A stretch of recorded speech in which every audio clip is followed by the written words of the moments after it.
Before you get started, I'd like to thank Patrick Waugh and the New York Islanders. I thought, these guys, tough back-to-back for them. They got a whole bunch of players out of their lineup. So when we do the ceremony, they have the option to stay in their room or come out.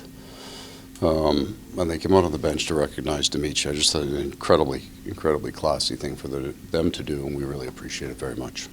Yeah, a lot of banging the sticks, and they were into and you don't have to. And I've been on benches for pretty significant moments for players on a team where other teams didn't come out, and I never understood that. So, but especially, they're all beat up. I have 4 defensemen out, their top offensive player out of their lineup tonight.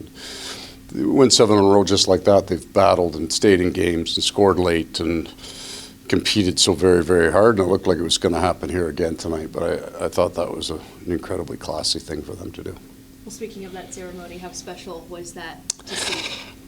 I love it for the kids, right? Like, the families don't get to really be a part of a lot of things. Now, they got down on the ice on a pretty special night there last year, but it's such a wonderful thing for the kids to get to stand out there and have their father recognized for such an accomplishment. I'm happy for him and his family.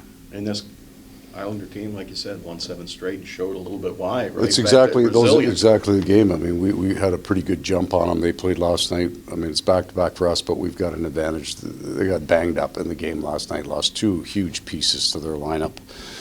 But don't quit. Got to our net. And then we had said before the game it'll be a net front game, and they're so good at it. They're elite at it. And we had a pretty good response after that. Didn't mind our third at all. LA Carter had a game like this coming for a while. How nice was to see the floodgates open there? Well, really good for a shooter like that, because confidence is everything. And sometimes you just, I don't even know if you're off. It's just not going for you. We felt his game was trending in the right. Started when he played with Anton for a while, almost a month. We liked the game. His numbers weren't what he's used to, and then he's got it cooking now. And just looking at how you guys doing this homestand, come out the West Coast, never easy, but you go 3-0. And I liked our game. I mean, I don't like our second period here today, but in the block of it, I liked our game, and I've liked it almost for a month. We wanted to get in tight games. We've been in a bunch of them now. I think we're handling third periods very well. Now we got a hard push to the break. So you guys have had back-to-back games where you started off like out shooting teams to nothing, and and couldn't get the big spread on them at times. You do find them back-to-back. You run out gas toward the end of it, but I think we're getting better at that too. It's a learning experience, and we're getting lots of lessons. In Vegas, you were talking about we've been playing 500 hockey for a month.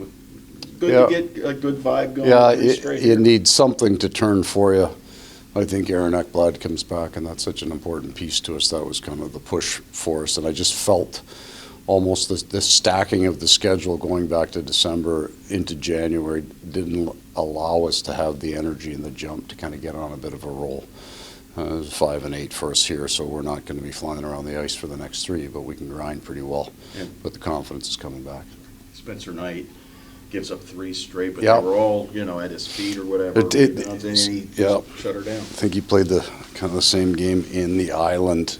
Those are tough tip plays around the net. They're one of the best in the league, and they have been for 10 years with the players that they have at knocking stuff down, creating those rebounds.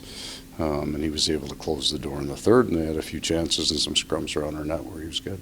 Evan Rodrigues has goals in 5 of his last 9. Yeah. That's a guy that was jumping up and down the lineup, was kind of struggling offensively, but once it started going, I mean, we saw it last year in the playoffs, he's scoring a lot. How much does that added offense from him bring to the team? The offense is really important, but more for the culture of our group. He led our team in scoring in the Edmonton series and found himself on the 4th line. We needed to change. We needed to spread some personnel out a little bit because of our schedule, and he handled that so very well. He played, and I believe he found his game again. He got back to the game that he's good at, and then he's brought it back in when he's moved up the lineup. Thank you. Thank you.